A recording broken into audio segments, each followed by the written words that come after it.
I'm so proud to be standing here today as the mayor-elect of the greatest city in the world. I look forward to being the mayor for every person that calls this city home. That includes the Jewish New Yorkers that voted for our campaign and those that didn't.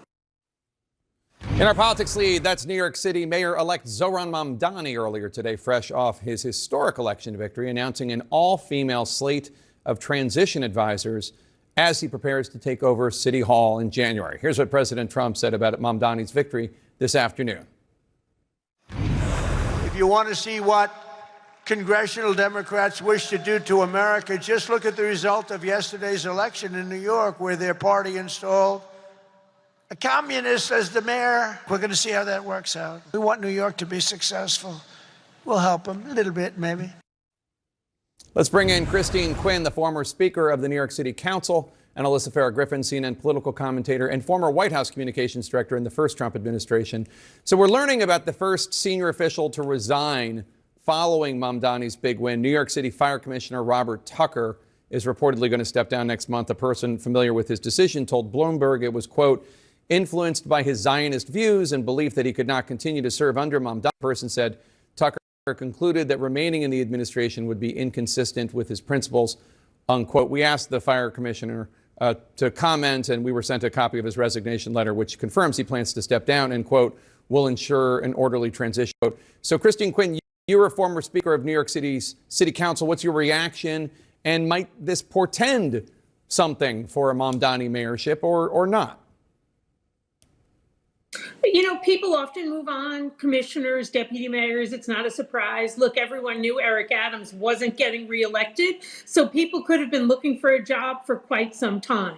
But, you know, President Trump said, look what New York did. What New York did was send a message that the issue of affordability, the fact that people are getting run out of urban America because they cannot stay in the neighborhoods they grew up in because they can't afford the rent, because their incomes haven't kept up.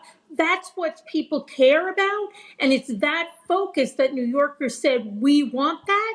And that's a great focus for Republicans and Democrats across the board.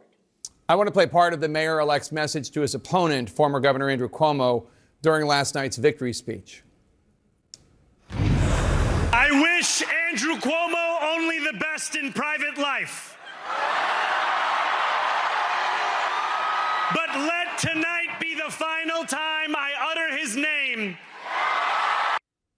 Alyssa Farah-Griffin, you say you heard echoes of your former boss, President Trump, in the victory speech. Explain that.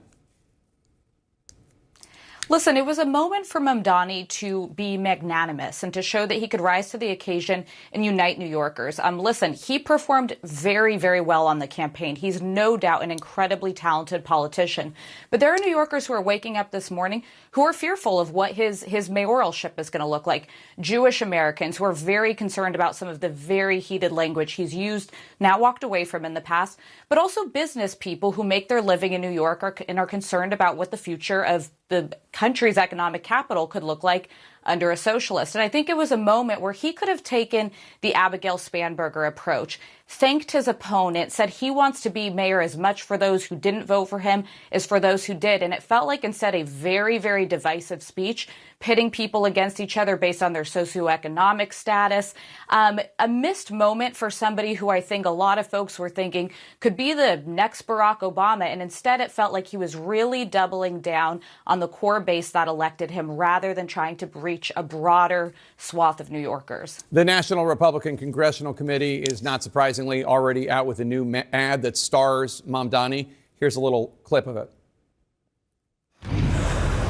A radical left earthquake just hit America. The epicenter, New York. Now the socialists are celebrating. They call it progress. We call it chaos. Bureaucrats instead of doctors, social workers instead of cops. This is the future House Democrats want, and your city could be next. Stop socialism, stop Democrats. Christine, New York City obviously is a country unto itself, but we should note Abigail Spanberger in Virginia, Mikey Sherrill in New Jersey, and Mayor-elect Mamdani, all of them made affordability the issue in their campaigns. Do you think one of them in particular is the new face of the Democratic Party?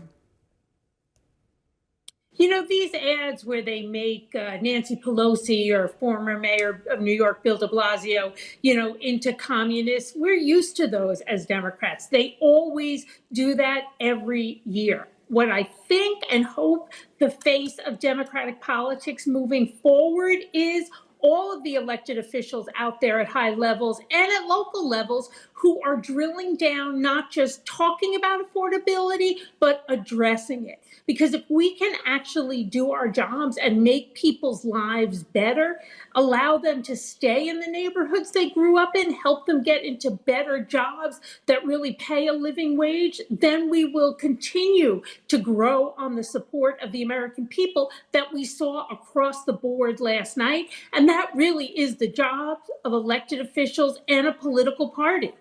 Last night, there were several historic firsts. Among some of the Democrats elected, obviously, Zohran Mamdani, the very first Muslim mayor of New York. Also, Mary Sheffield became the very first woman elected mayor of Detroit.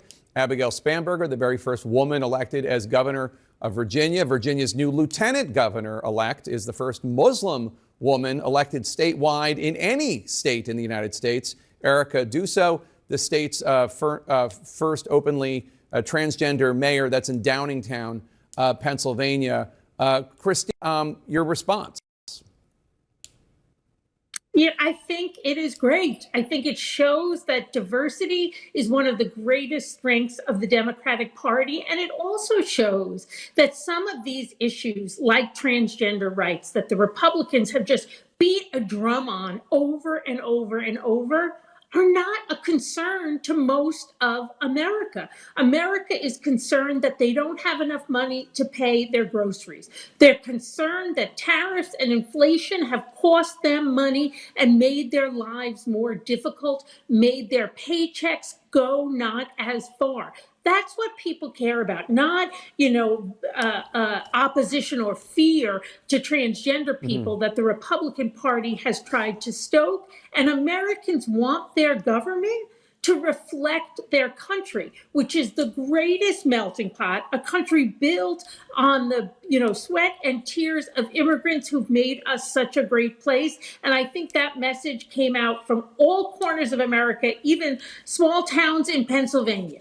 All right, thanks to both of you. Appreciate it.